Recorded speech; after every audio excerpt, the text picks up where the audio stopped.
In 1943, the idea came up to put a 17-pounder into an infantry tank. It's not a particularly unreasonable idea, so they approached Vauxhall to make one under the department number of A43. The problem was going to be the size of the turret ring of the tank to carry the 17-pounder. The gun was already an extremely tight fit in Sherman and its 69-inch turret ring, and the standard infantry tank at the time, the Churchill, had a turret ring of only 54¼ inches. So very obviously you could not simply take a 17-pounder and shove it into a Churchill. A new tank design was necessary. Vauxhall, being rather proud of their Churchill designs, reasonably enough simply took the extant Churchill concepts and put it into a bigger vehicle. As a result, the vehicle was now wider and longer, and heavier. It's now approaching 50 tons. The first of the 6 prototypes, the tank became known as Black Prince, showed up in January of 1945. Of these 6, only one remains, number 4. And that tank is here behind me at the Tank Museum in Bovington.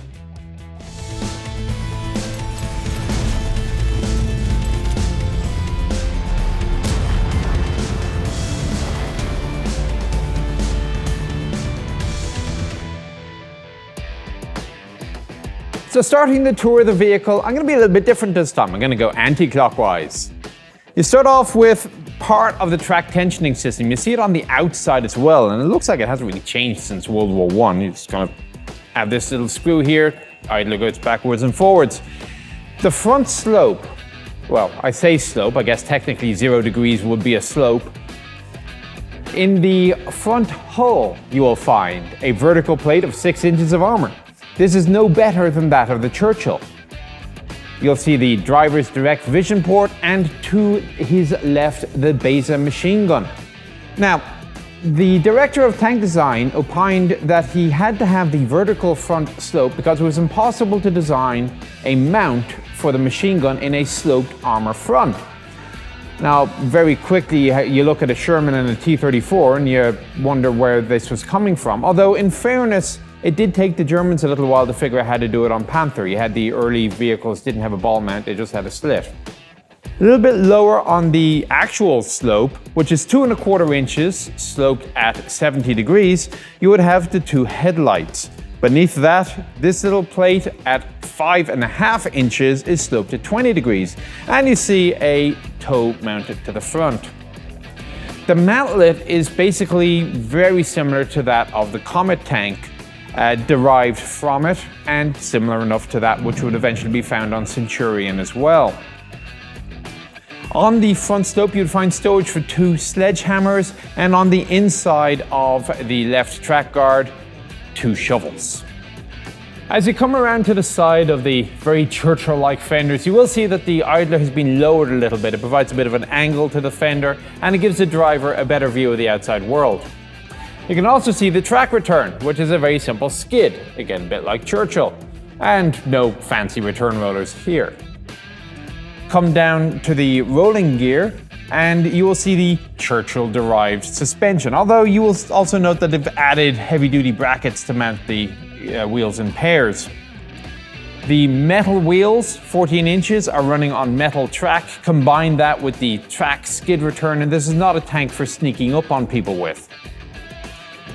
The coils, well, there's actually 3 of them, all concentric. An outer coil, an inner coil, and then a central core coil. And depending on the level of deflection, the different coils will likely take different levels of the weight. The tracks are 73 links per side, 8.3 inch in pitch and 24 inches wide. Again, bigger than that of Churchill. You will note that they've gone from the Churchill-like flange on the outside of the road wheel to a center guide within the track link. The links are held together by single pin systems. The pins are held in place by a little tab.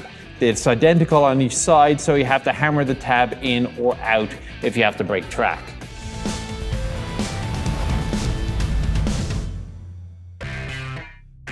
As you can see, they've retained the Churchill-type side doors. The whole sides are 3¾ inches thick, granted only 2 at the very bottom, but this means that this is a thick and heavy door, and you wouldn't want to be trying to get it open if you're on a bit of a side slope. I guess you have to get out the other side. The shape is round to protect against deformity should it be struck, and it's also sort of chamfered inwards to create a plug effect. As you go further back, you are going to see mounting points for spare track links on the side. Now the track links are mounted on the side where the ear end ticks used to be on Churchill. Now they're up top. Now at least this gives the advantage of perhaps not dragging dirt in from low down as it's being thrown up by the tracks. But they were mounted, or demountable I should say, on Churchill so that you could get the vehicle small enough to fit on the railway loading gauge. Well, this is now a bigger vehicle. Railway loading gauge doesn't really enter into it in the first place. Which brings us to the problem of tank transport. The standard transporter was the Diamond T, which had a 40-ton trailer. Well, unfortunately, this is a 50-ton tank, so while they were waiting for something bigger to come along, they simply signed a waiver, put this on the back of the 40-ton anyway, and for the duration of the testing process, it doesn't seem to have caused a problem. Finally, as you come to the very rear, you will see a very large scraper from mud to stop it getting dragged into the enclosed track return. At the back of the tank, you're going to find a box for an infantry telephone and a first aid kit. Next to it are 2 smoke dischargers. And then, of course, we have the usual array of lifting eyes, towing clevises, whatever. The towing pintle, I note, seems to be a little bit high, but maybe that's just me used to American vehicles. On the left-hand side rear fender is a stowage point for an oil can. On the right-hand fender was supposed to be a water can.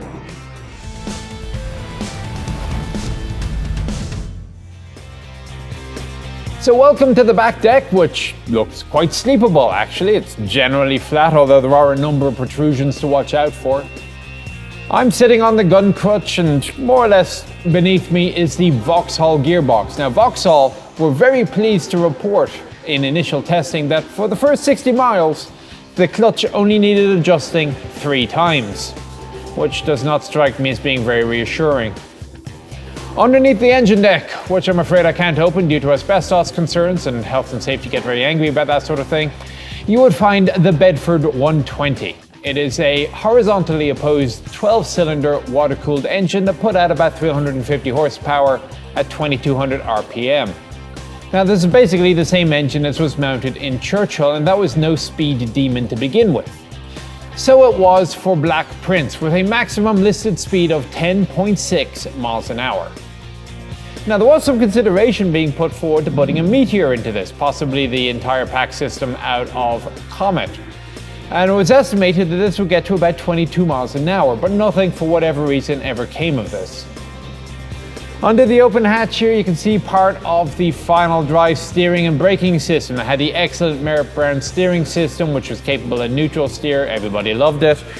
Very large brakes, and then to the front of it you're going to see one of the filler ports for the fuel system. There's a similar filler port on the right hand side as well. 156 gallons of fuel were carried. This was estimated to get the tank about 100 miles on the road or 60 miles cross country. That brings us to an end of the exterior tour and part 1. We'll be back in part 2 to go over the interior positions. I'll see you then.